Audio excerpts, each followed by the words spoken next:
মাত্র 7 মাস হলে ডক্টর মোহাম্মদ ইউনূস ক্ষমতা গ্রহণ করছে, দেশের অবজেক্ট চেঞ্জ হয়ে গেছে। এ কথা কন না গা।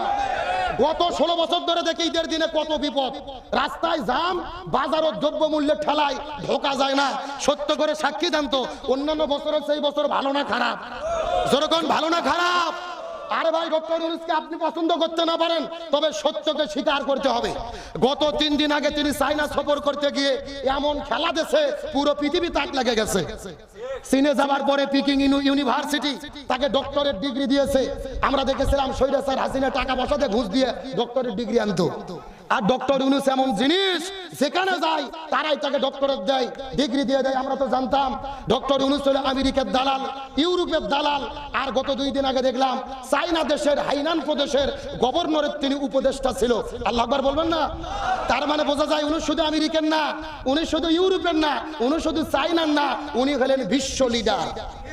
কিন্তু আমরা তাকে মূল্যায়ন করতে পারিনি, তার দামও দিতে পারিনি। ভালো করে বোঝেন, 4 দিনের সফর করেছেন। চায়না 210 লক্ষ মিলিয়ন ডলার বাংলাদেশে দেওয়ার প্রতিশ্রুতি দিয়েছেন। 15,000 কোটি টাকা ব্যয়ে বাংলাদেশে বিশ্বায়ন মানের মেডিকেল প্রতিষ্ঠা হবে। আর ভারতে যাওয়া লাগবে না টাকা খরচ করে, ভারতের চিকিৎসা বাংলাদেশে হবে। আলহামদুলিল্লাহ বলবেন না? 12,000 কোটি টাকা দিয়ে জাহাজ ক্রয় করেছে, তাম পৃথিবীতে ব্যবসা বাণিজ্য হবে। 10,000 কোটি টাকা দিয়ে তিস্তা ব্যারেজ প্রকল্প হাত দিচ্ছে, উত্তরবঙ্গের মানুষের দুঃখ ঘোষিত হবে। 30টি কোম্পানি 100 কোটি ডলার ঘোষণা করেছে।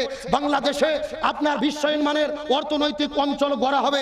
এইরকম ভাবে যদি 2-4-5 বছর চলে, বাংলাদেশটা মালয়েশিয়া সিঙ্গাপুর হবে, এতে কোনো সন্দেহ নাই। ইনশাআল্লাহ বলেন। আমাদের তো সমস্যা ভাই, ভালো মানুষের দাম আমরা বুঝি না, কেমনে তাকে তারাম যায়, আমরা এই ধান্দাতে আছি। কথা কন না গা। আমার মনে বলে আগামী 5 বছর ইউনূস সাহেবের যদি আমরা ক্ষমতায় রাখতে পারি, বাংলাদেশ মালয়েশিয়া সিঙ্গাপুরের মতো উন্নতি হবে, এতে কোনো সন্দেহ। তবে আমি বাংলাদেশের সব রাজনৈতিক দলকে বলবো, আগামী নির্বাচনে জামাত বিএনপি যেই ক্ষমতার যাক, তাদেরকে অনুরোধ করব, ডক্টর ইউনূসকে দয়া করে তাড়ায়া দেবেন না। একে প্রয়োজনে রাষ্ট্রপতি করে রেখে দেন, এ দেশে থাকলেই আমাদের উপকার। তার কারণ তিনি একমাত্র গ্লোবাল সেলিব্রিটি। বাংলাদেশের মধ্যে এমন গ্লোবাল সেলিব্রিটি নেই। তামাম পৃথিবীর সবচাইতে সম্মানিত 3টে পুরস্কার, জোরে বলেন কয়টা? 1 নম্বর নোবেল পুরস্কার, 2 নম্বর আমেরিকান প্রেসিডেন্সিয়াল অ্যাওয়ার্ড, 3 নম্বর মার্কিন কংগ্রেসনাল অ্যাওয়ার্ড। এই 3টে পুরস্কার পৃথিবীর ভেতরে মাত্র 12 জন ব্যক্তি পেয়েছে। এই 12 জনের ভেতরে একজন ডক্টর মোহাম্মদ ইউনূস। আল্লাহু আকবার বলবেন না?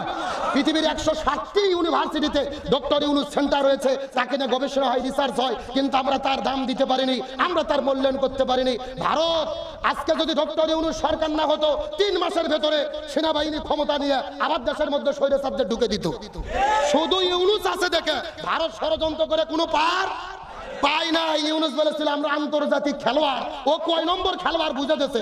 যেই বাংলাদেশে ষড়যন্ত্র করেছে, আমেরিকা কে নিষিদ্ধ করে দিচ্ছে।